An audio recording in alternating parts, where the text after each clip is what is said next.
You're listening to newsstreamingnetwork.com, home of goingsolomedia.com and WGSN-DB Going Solo Network Radio, podcasts, and TV. Welcome to Divorce Coalition Live, a show designed for divorce professionals to enhance the divorce process to prevent re-traumatization of domestic abuse survivors. I'm your host, Jill Kaufman. I'm a therapist, a divorce coach, and a co-parenting expert. You can get in touch with me at info@divorcecoachjill.com and www.divorcecoachjill.com. The Divorce Coalition is a nonprofit organization dedicated to increasing education and awareness of divorce professionals and process change to create a more supportive and less traumatic divorce experience. We have united top podcast hosts and divorce professionals to create systematic change in the divorce process for domestic abuse victims. With 23.5% of divorces citing domestic violence as a cause, we bring you expert guests, practical advice, and enlightening conversations. Knowledge is power in creating change in the world of divorce with domestic abuse. So without further ado, let's get started. When a domestic survivor is going through divorce, it's critically important to protect their children, no matter what the situation. When you have children who have special needs, it can make it even more complicated. Today, my guest, Susan Bernstein, is going to share her expertise as to how to work with domestic violence victims if they have children who have some kind of special needs.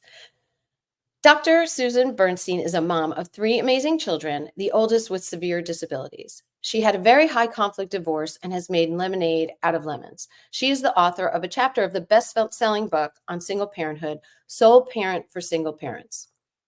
She is a leader in the National Association of Divorce Professionals, Vesta Divorce, and the Divorce Coalition.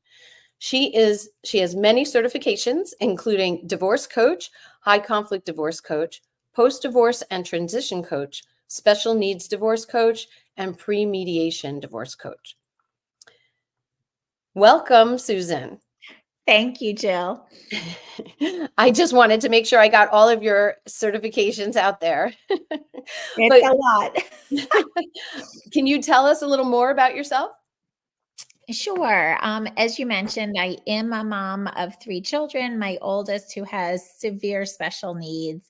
And I did have a high conflict divorce. So when I was going through that, I thought, why me?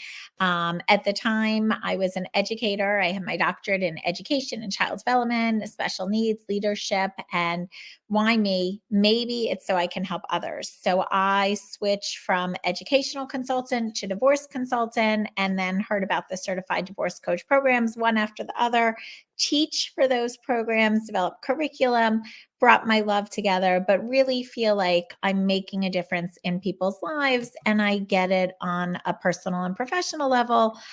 This is what I do all day, every day for almost a decade now. That's awesome. So can you give a little bit of background about how you get your ducks in a row when it comes to high conflict divorce?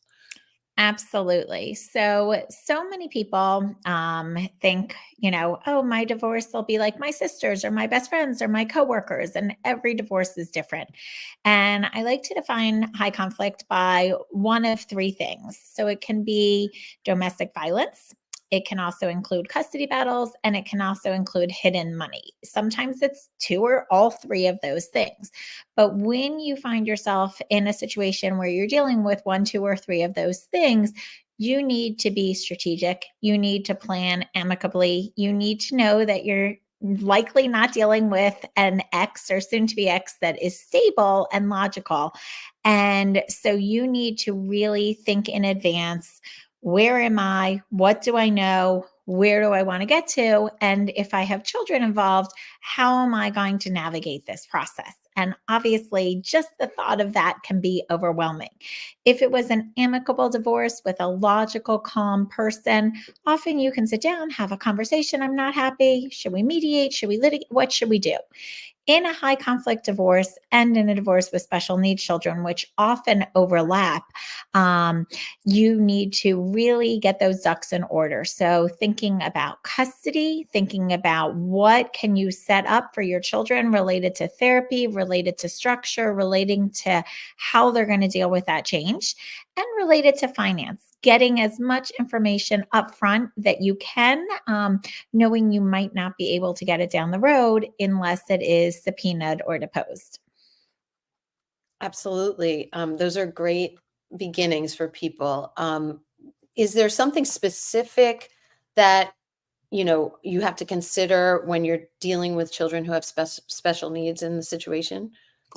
Yes, absolutely. And I can make step sideways for a moment and just say special needs is such a spectrum and a range, right? There can be physical special needs, there can be educational, there can be emotional, psychological, and there can be children who were born within the norm and then now are not neurodiverse, or opposite, children who were born with special needs but now have come into the realm of, quote, within the average range. And so I just like to define it as any child who needs additional assistance in any of those categories as a general term. And it can also be a young adult. So most states are emancipated when the child turns 18.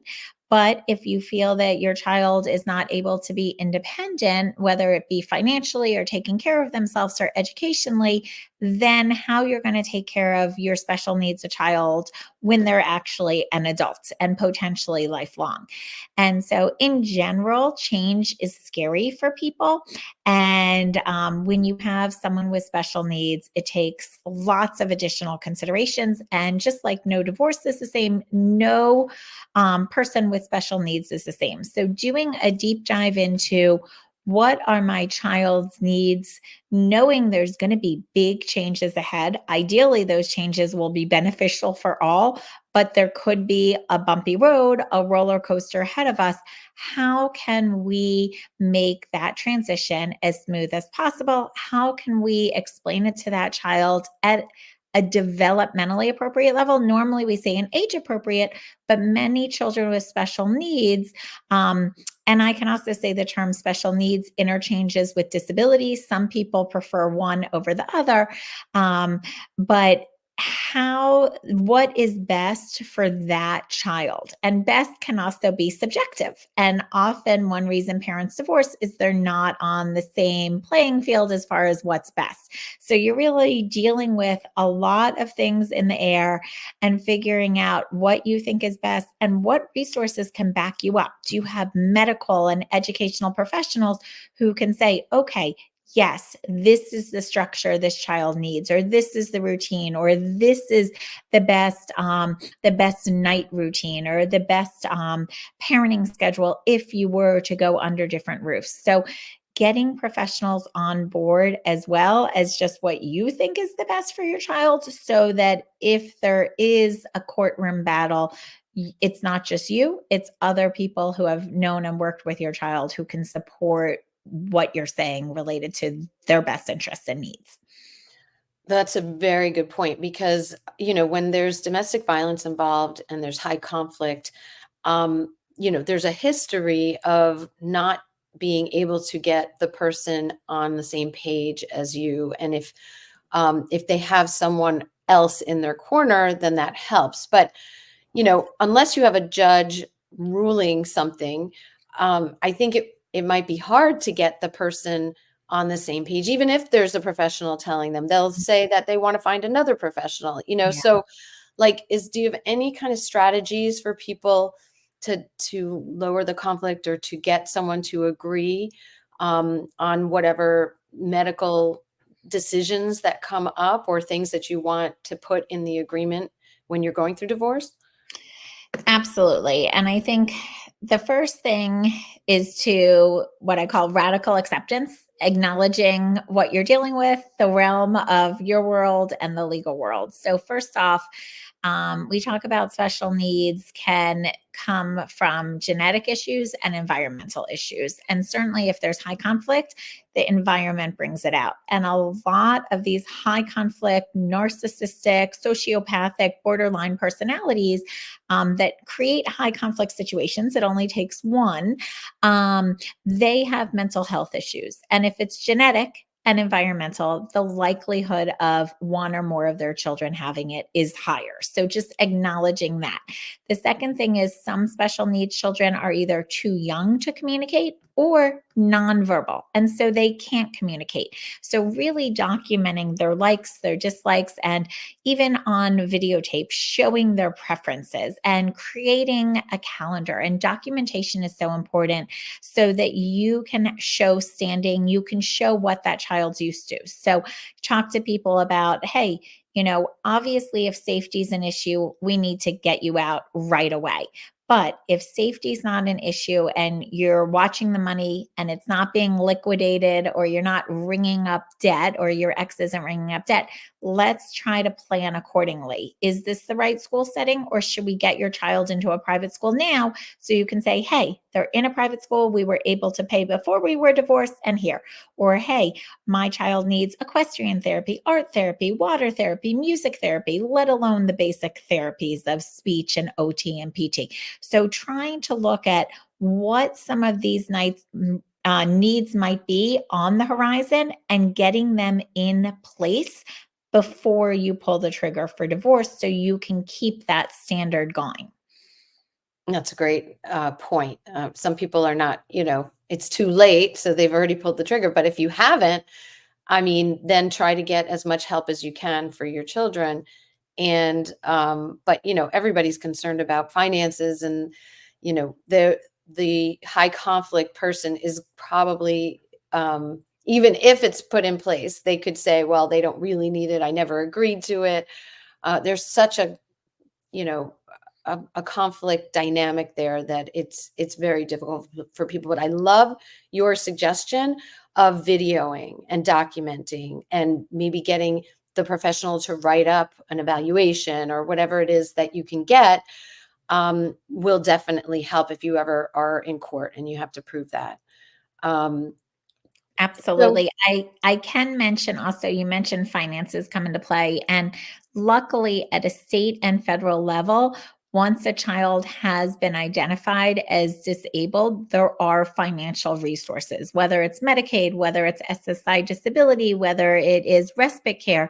And so, also, for the professionals listening here, knowing there are resources for your clients might not be aware, but they're free resources. And there are also nonprofit agencies who can help your clients fill out the form. Of course, there's certainly attorneys and advocates who charge money to do it, but you can find those free resources as well. So if the professionals can be in touch with professionals who know and provide that to their clients, it gives them that leverage and that step ahead.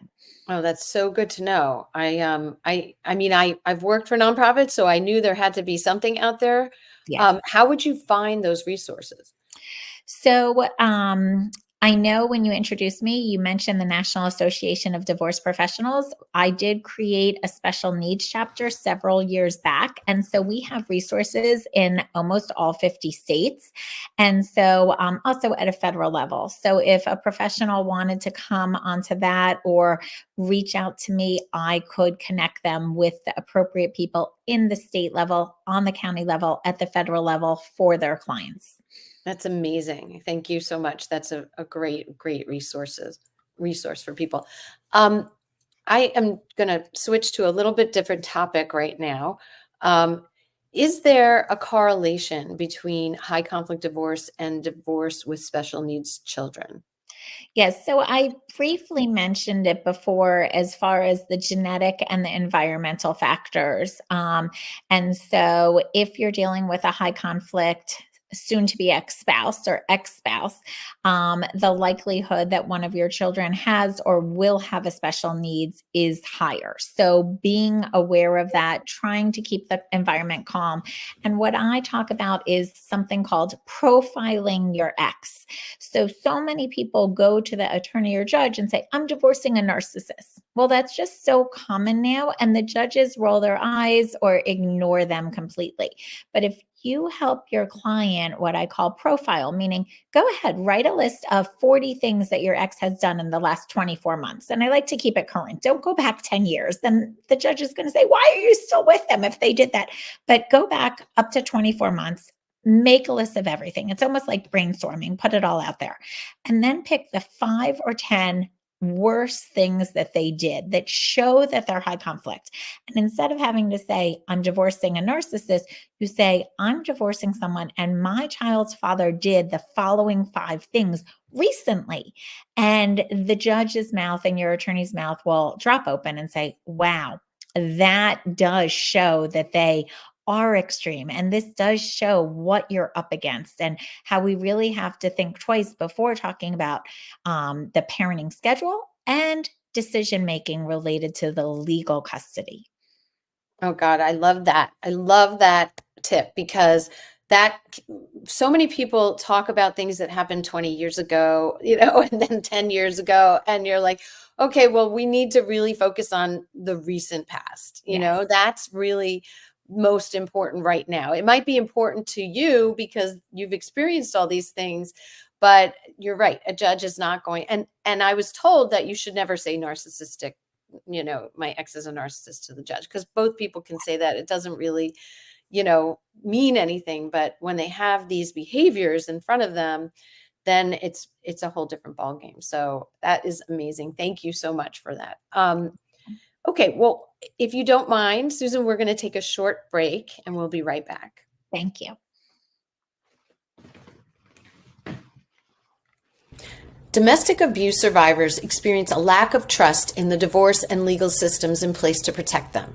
Research shows that many report re-traumatization in court and reported that legal professionals verbally threatened them, mocked them, did not give them a chance to speak in court, exaggerated the survivor's faults in court, and provoked them to elicit emotional reactions.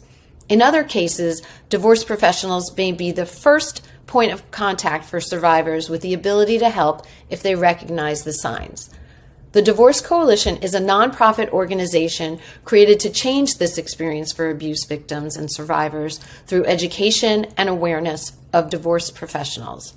For more information, go to www.divorcecoalition.com and please support us by making a tax-deductible donation at www.divorcecoalition.com/donate-now. And now back to the show. So I have another question for you. What are some tips for navigating a high conflict divorce in the court system with third parties? Okay, so often when you have that high conflict divorce we talked about, including domestic violence, and I know we're focusing on that as part of the Divorce Coalition, there will be third parties involved, such as an attorney for the child, which is an AFC. Some states also call that a GAL, a guardian ad litem. That person talks to the children and is the voice of the child. Sometimes you'll bring in forensic psychiatrists, sometimes forensic accountants, sometimes private investigators, sometimes parent coordinators or therapists for the children. And so there's all these third parties. And often someone thinks the quote safe parent, which I know you had mentioned survivor. Some people like to think of themselves as the victim. Some people like to think of themselves as the warrior. So I always ask the client, do you see yourself as a survivor, a victim, a warrior, or it's, you're going through a process, but they see that parent as the bad parent, or, and I hate to use the word bad, but the crazy parent, or, the one who's causing trouble or ringing up legal fees, when really that survivor/victim/warrior just wants to protect their children and the safety and sanity of their children. So they'll be so excited that an attorney for the child or GAL is assigned, and they'll just spill the beans about everything. But as they're doing it, they're bad mouthing their ex. And that person doesn't know who to believe, because they'll also interview the child's mother or father, the one who's being accused of things, and they'll do the exact opposite. So I really try to help people with when these third parties get in, which means it's very complex and it's often very expensive, how to navigate those third parties. They're not your best friend. They are almost an extension or arm of the judge. So if you want to say something to the judge, don't say it to these third parties. Recognize they are there for a specific reason and report back to the judge. And very often, the judge takes whatever they say as their recommendation as far as what the next court order will be. So, helping clients recognize what these third parties' purpose are, what your role is, how to communicate to them on what's going on, and what to focus on. So many people focus on things that are not abuse and not neglect. And I say to them, I care about it. Your attorney probably cares about it. And if the judge had hours in the day, they would probably care. But the judge has minimal time. Your attorney has minimal time and bills for their time. So we have to look at what's going on and what are the closest things to abuse, what are the closest things to neglect, and focus on that. And anything else related to a new significant other or their parenting style, or something they did that shocked you. But if it's not abuse or neglect, to put that on pause, maybe put that in documentation, but not bring it up verbally, and know to prioritize. So many times your clients will be in a state of crisis. They have so many fireballs coming at them, and to help them see triage. So I always say, if someone's going into the ER and one person has blood coming out of their head and another person says, I feel like I have blood coming out of my head, the nurse is going to take the person who she can visibly see the blood is coming out of their head. So if these divorce professionals can help organize their client, prepare, help them prioritize what is the most important message. If you're only given 3 minutes to talk, what do you want to talk about? Not your soon to be ex's new girlfriend. The judge will think it's a joke. You have to focus on what is as close to abuse or neglect as possible with evidence to back it up. Oh my gosh, so true. So I've had that circumstance where I Mhm. do reunification counseling and Yes. I'm meeting with both parties and I don't know which one to believe, Yeah. right? So how do you get the person to understand that this is true and that, like what do you advise people to tell their clients to say or do so that the professional is really able to know who to trust? Yeah, I think part of it is what I call a personal mission statement, right? We all know, oh, successful businesses like Apple has a mission statement, McDonald's has a mission statement.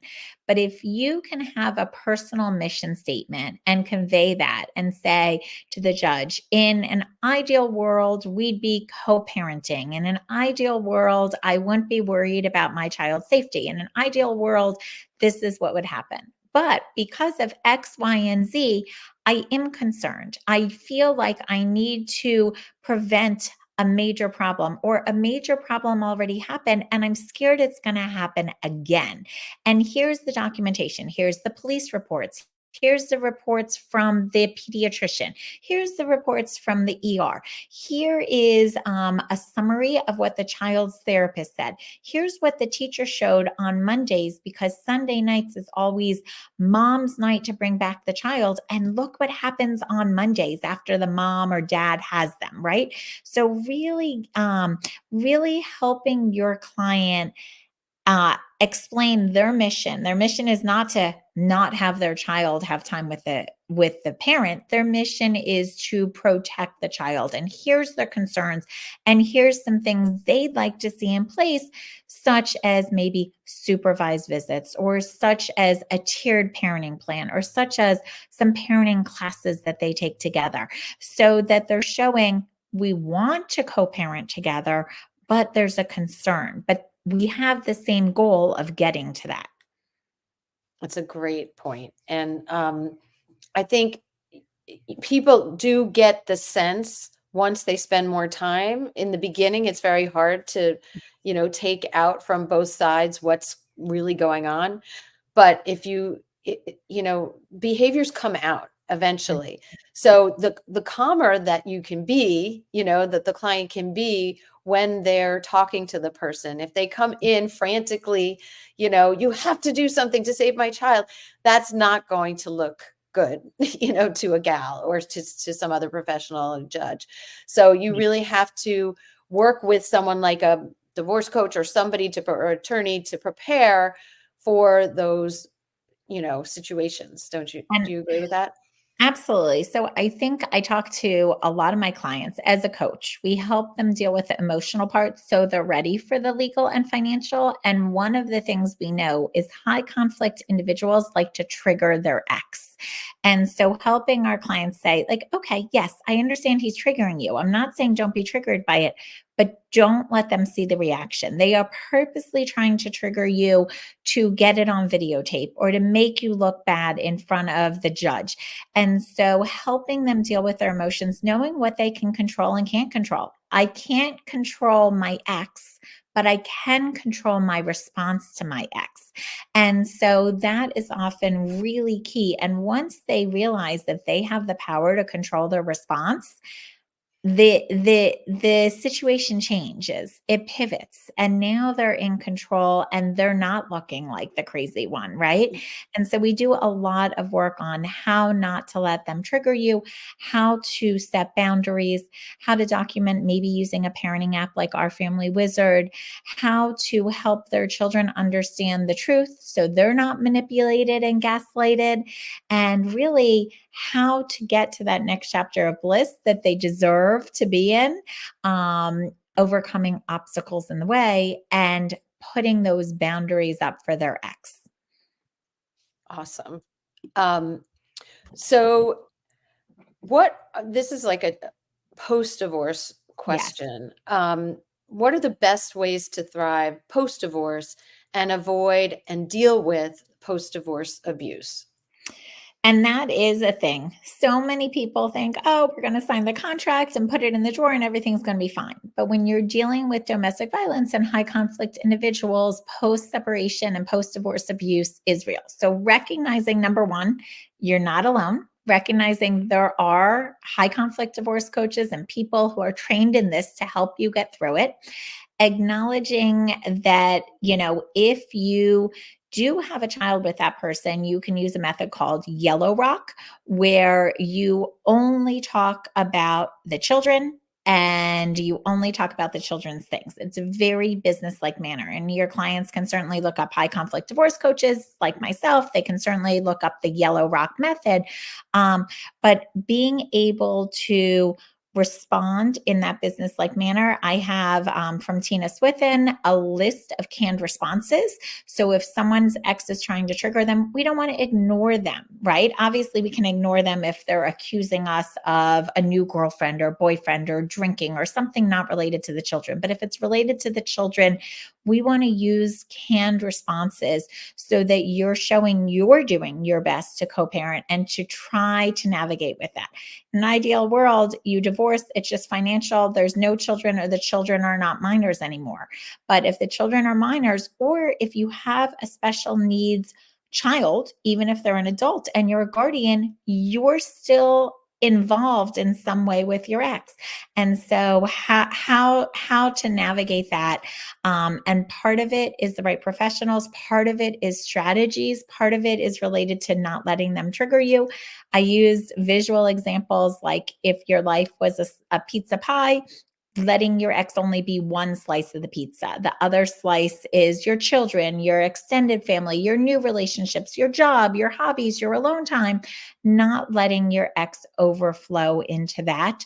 I always say the best revenge is living a best life, not putting it on social media, but knowing in your heart that you're not going back and looking at your trash. If you think of the ex as trash on trash day, you don't go back and check the trash after you take it out. Not looking at your ex on social media, not driving by your ex's house, just focusing forward. And I know it's harder to do than it sounds, but when you do it, that's when you will get that life that you want. And sometimes using analogies where we don't want someone to repress it. So, not saying don't think about it, but allowing yourself time.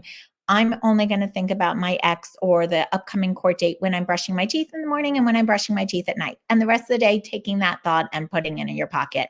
Or I have to see my ex at child drop off or pickup. I'm going to put on my astronaut suit, or I'm going to put on my cape, my superwoman or superman cape. And so literally having visuals of, okay, I'm breathing with the astronaut suit. I'm not going to let anyone, I'm all protected. So I'm just going to do this transition and move on. So really making sure that you're not giving them any ammunition to use against you and to try to turn it. As you said, the professionals often don't know initially who is causing all these problems. Right. And I think having an agreement that takes some of this into consideration Mhm. probably helps for post divorce. Do you agree with One that? of Yes. So one of the best things I think about a divorce coach is that they want to save you time, money, and headaches. An attorney and mediator you need. I never want someone to have a divorce without it. But if you have to go back to them for a modification and pay them more, so be it. But as a coach, I try to get all the details in the contract. The more specific, the better, so that it's there. So there's no loopholes. Try to put in consequences in a contract for if someone knows they have a difficult ex, safeguards for my client, future legal fees if their ex is in default. Getting all that in now will really make their life smoother down the road. Absolutely. Yeah.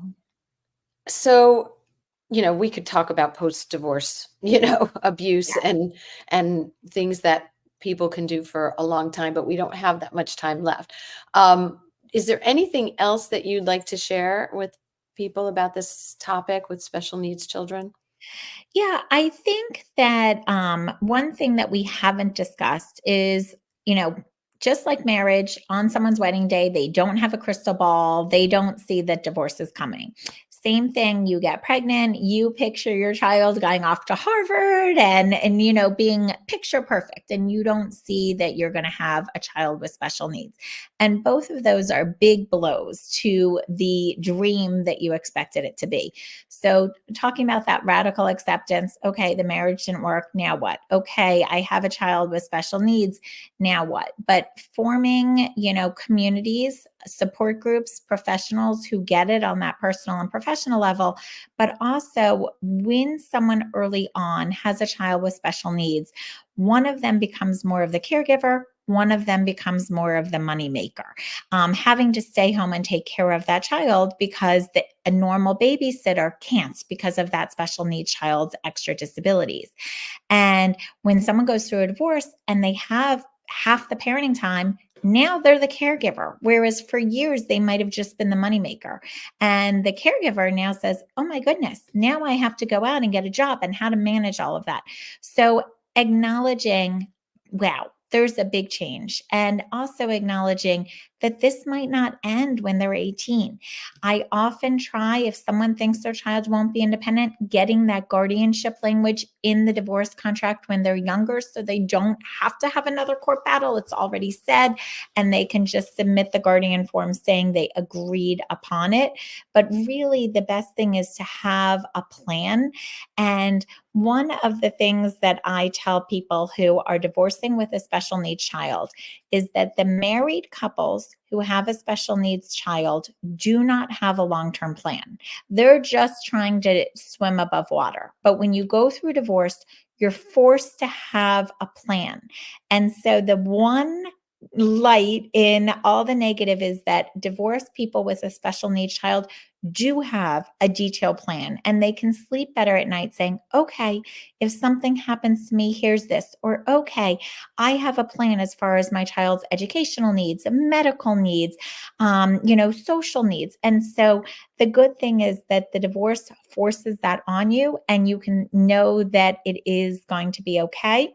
I will add in one other comment is that often people don't think about siblings of a child with special needs.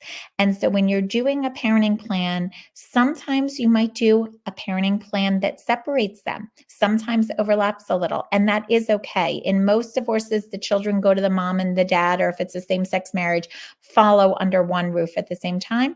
And with a special needs child, it is okay to differentiate from that. That I didn't even think of, but that's very good to think about as you're going through this. So where can people get in touch with you? So I give out my number to everyone. I always give a complimentary 30-minute call, 551-444-2609, 551-444-2609. I am based in the New York tri-state area, but I help people all over the country for the last 9.5 years. I've literally had clients in every state and 17 other countries.